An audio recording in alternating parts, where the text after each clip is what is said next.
Ternyata harta karun terpendam Nusantara itu luar biasa, tidak kalah dengan ulama-ulama yang berasal dari Yemen.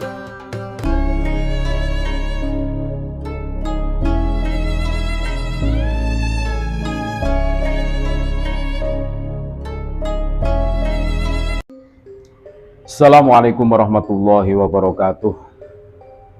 Saudara-saudaraku sebangsa setanah air dimanapun Anda berada, berjumpa kembali dengan kami channel Bejo Dunya Akhirat. Sak bejo bejane wong kang lali isih luwih bejo, wong kang eling lan waspada dan tetap mencari harga mati. Kalau kita flashback ke belakang menengok sejarah peradaban Nusantara, ini banyak sekali ulama-ulama Nusantara yang bisa mengguncang dunia. Ternyata harta karun terpendam Nusantara itu luar biasa, tidak kalah dengan ulama-ulama yang berasal dari Yemen. Nah, inilah ulama-ulama Nusantara yang mengguncang dunia.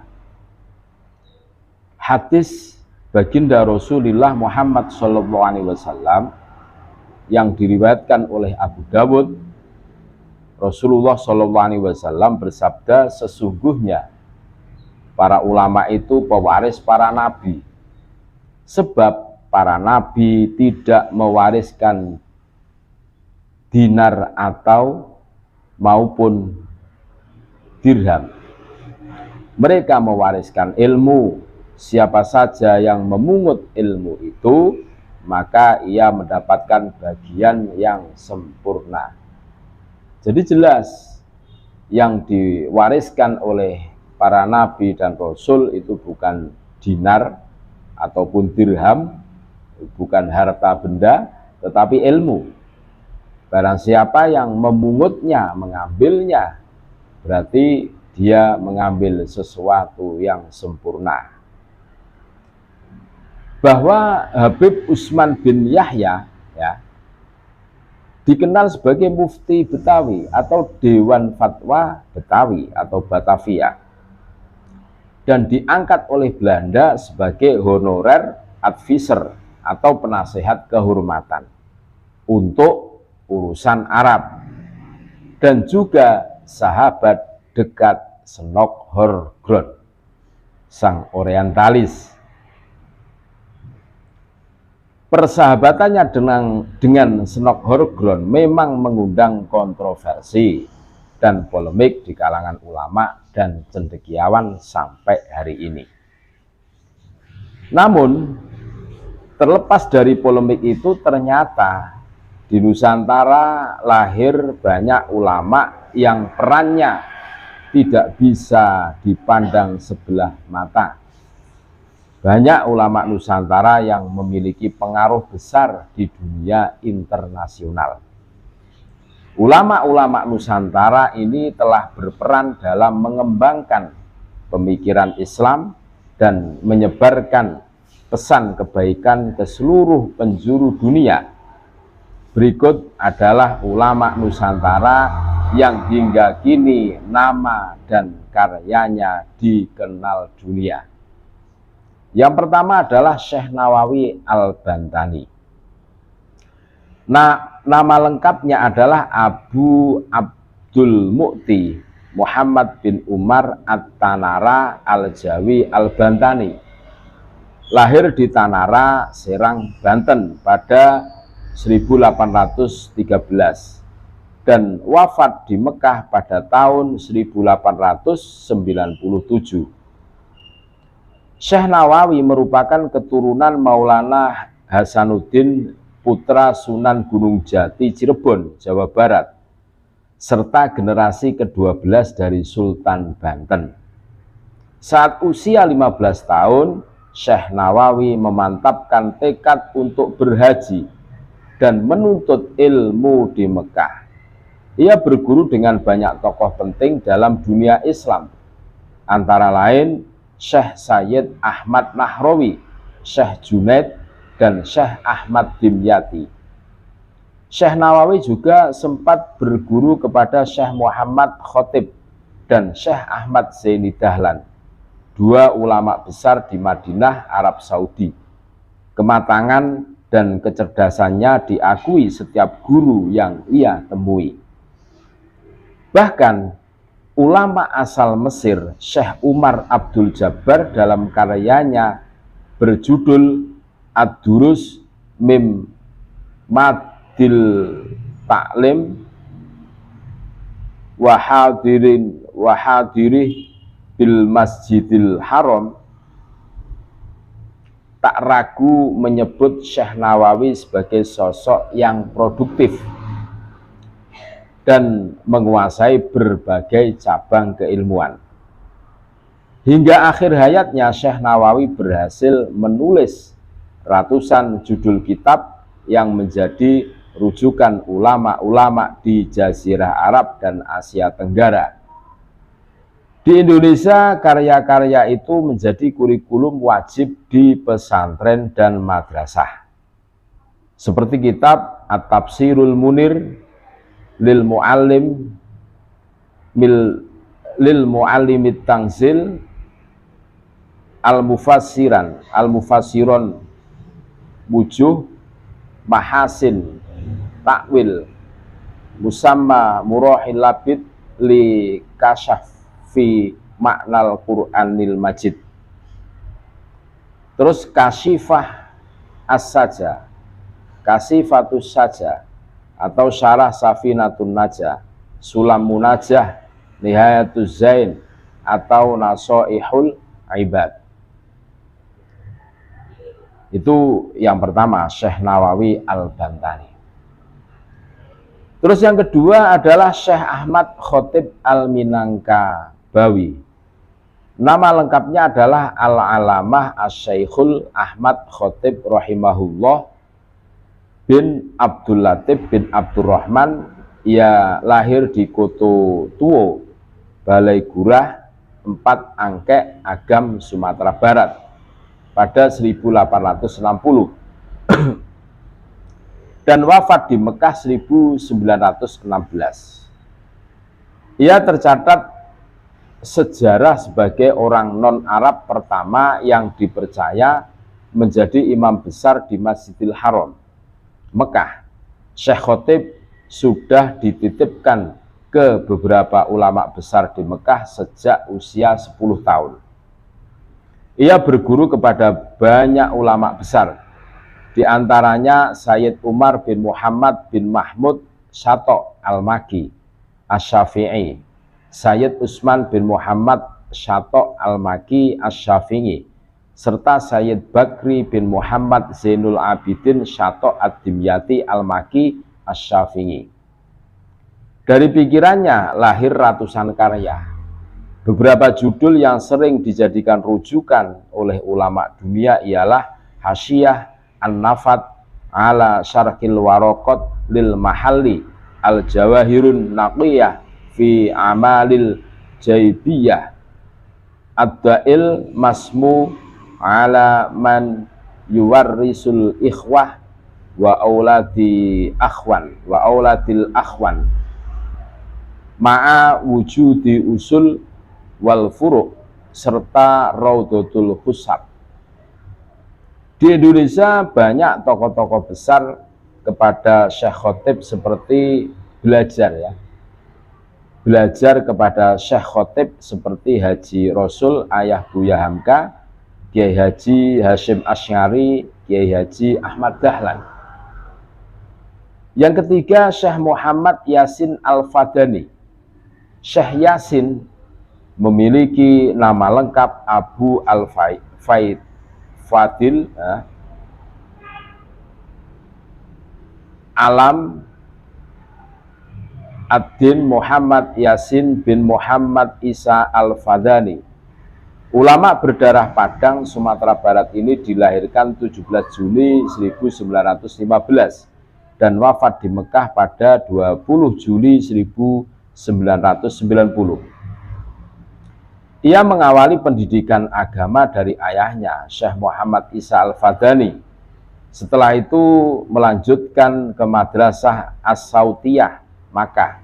Pada saat dewasa, Syekh Yasin mendirikan Madrasah Darul Ulum Ad-Diniyah dan mengajar di Masjidil Haram.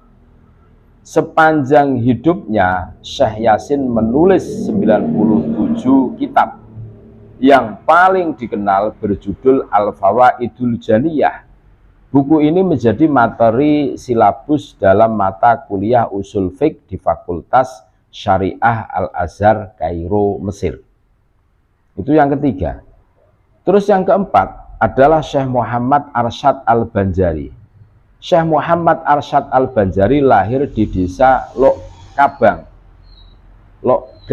ya, Kecamatan Astambul, Kabupaten Banjar, Kalimantan Selatan pada 17 Maret 1710. Ia wafat di dalam pagar Martapura, Timur Banjar pada usia 102, yakni 3 Oktober 1812.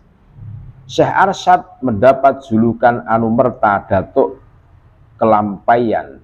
Jelang remaja ia pergi ke Mekah dan bertemu dengan ulama masyhur sekelas Syekh Athaillah bin Ahmad Al-Misri, Al-Faqih Syekh Muhammad bin Sulaiman Al-Kurdi, dan Al-Arif Billah Syekh Muhammad bin Abdul Karim As-Samman Al-Hasani Al-Madani. Dari kecerdasannya lahir banyak karya. Salah satunya adalah kitab berjudul Sabilal Muhtadin Litafaqquh fi Amriddin.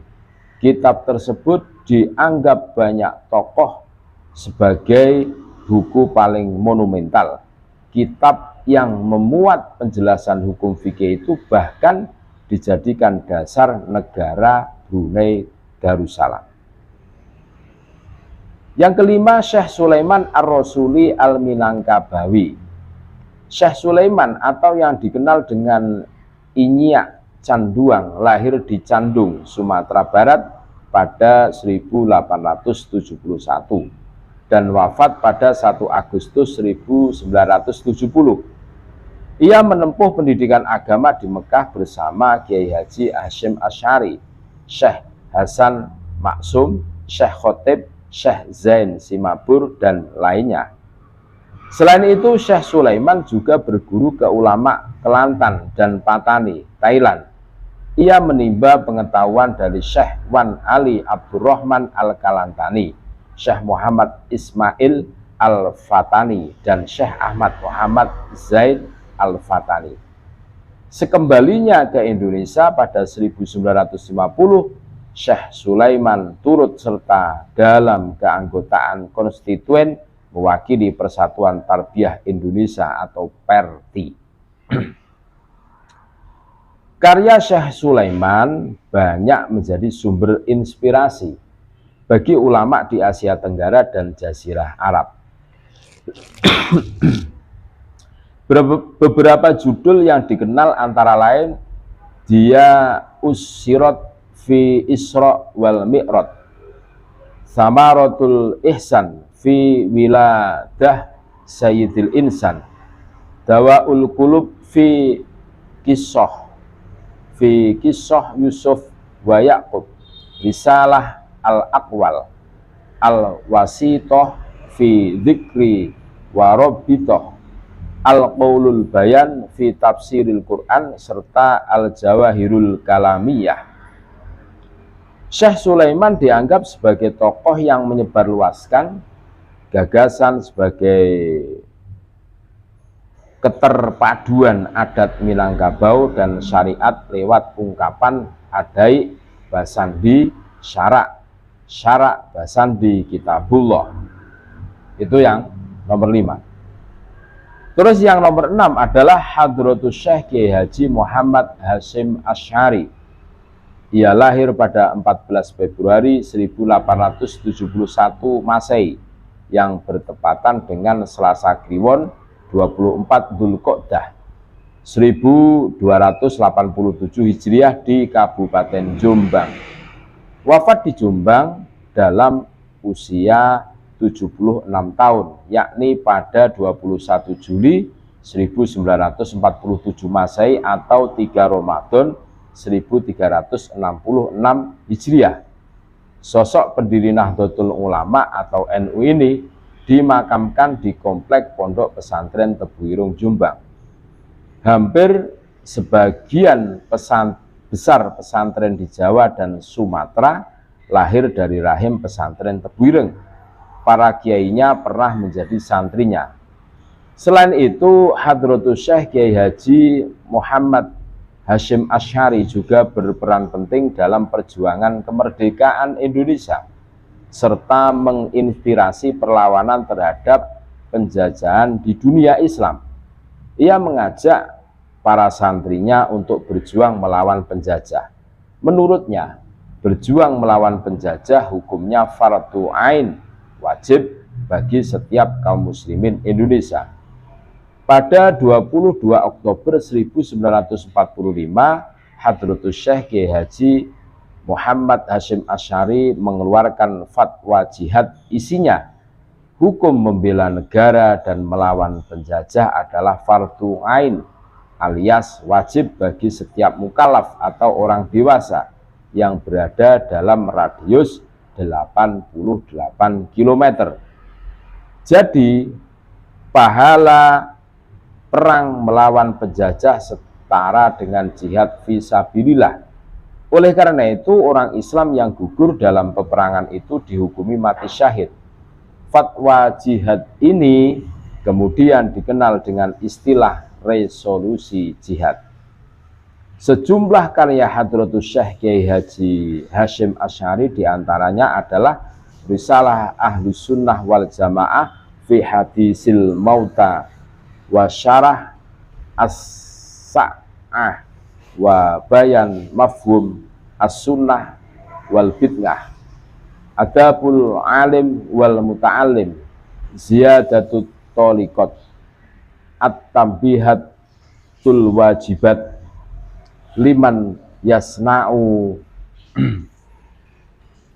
maulid bil munkarat, Ar-Risalah Al-Jami'ah An-Nur Rul Mubin fi mahabbati sayyidil mursalin, Hasyiyah ala Fatir Rahman bi syarhi risalatil wali risalani bi Syaikhi Islam Zakaria Al-Ansori, Ad-Durarul Muntashirah fil mas'alati tis'at asyarota At-Tibyan fi nahyil ta'muqata'atil arham wal aqrab wal aqwam, Ar-Risalatut Tauhid, Al-Qawaidu fi bayani yasibu min